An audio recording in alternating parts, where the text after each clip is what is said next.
কি বলেন ভাইয়া? মানে আমেরিকার 1 টাকাও তো বাংলাদেশে এত দাম না, কুয়েতের টাকার এত দাম।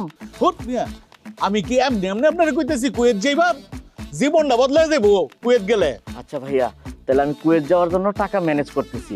আজকে শ্বশুর বাড়িতে যাব, গিয়ে শ্বশুরে সুন্দর করে ধরবো যে শ্বশুর আমার টাকা দেন, আমি কুয়েত যাব, বড় লোক হয়ে যাব, 1 টাকা সমান 400 টাকা। আর যদি শ্বশুর আমার কুয়েতে যাওয়ার টাকা না দেয়, তাহলে কিডনি বিক্রি করে ফেলবো। তো ভাইয়া আপনি আমার একটু ভিসার ব্যবস্থা করে দিয়েন।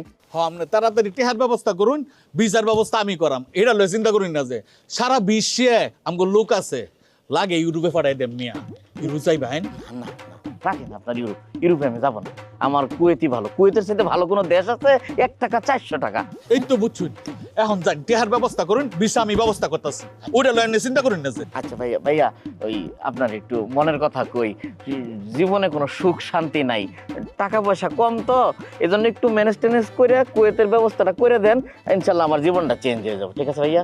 ঠিক আছে, আপনার টেনশন করুন না যে, আমি সব ব্যবস্থা করতেছি। আচ্ছা আচ্ছা আচ্ছা ভাইয়া।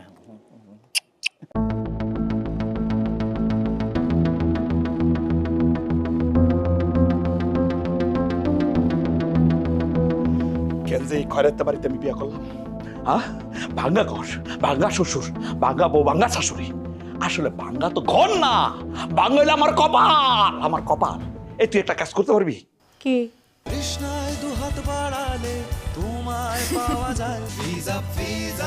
একটা পিসা নিয়ে আয় তো। পিসা দিয়া কি করবা? পিসাই না, পিসার মাথার মধ্যে ধরে সামনে একটা টাচ করে বাড়ি মার, বাড়ি মারি আমার কপালটা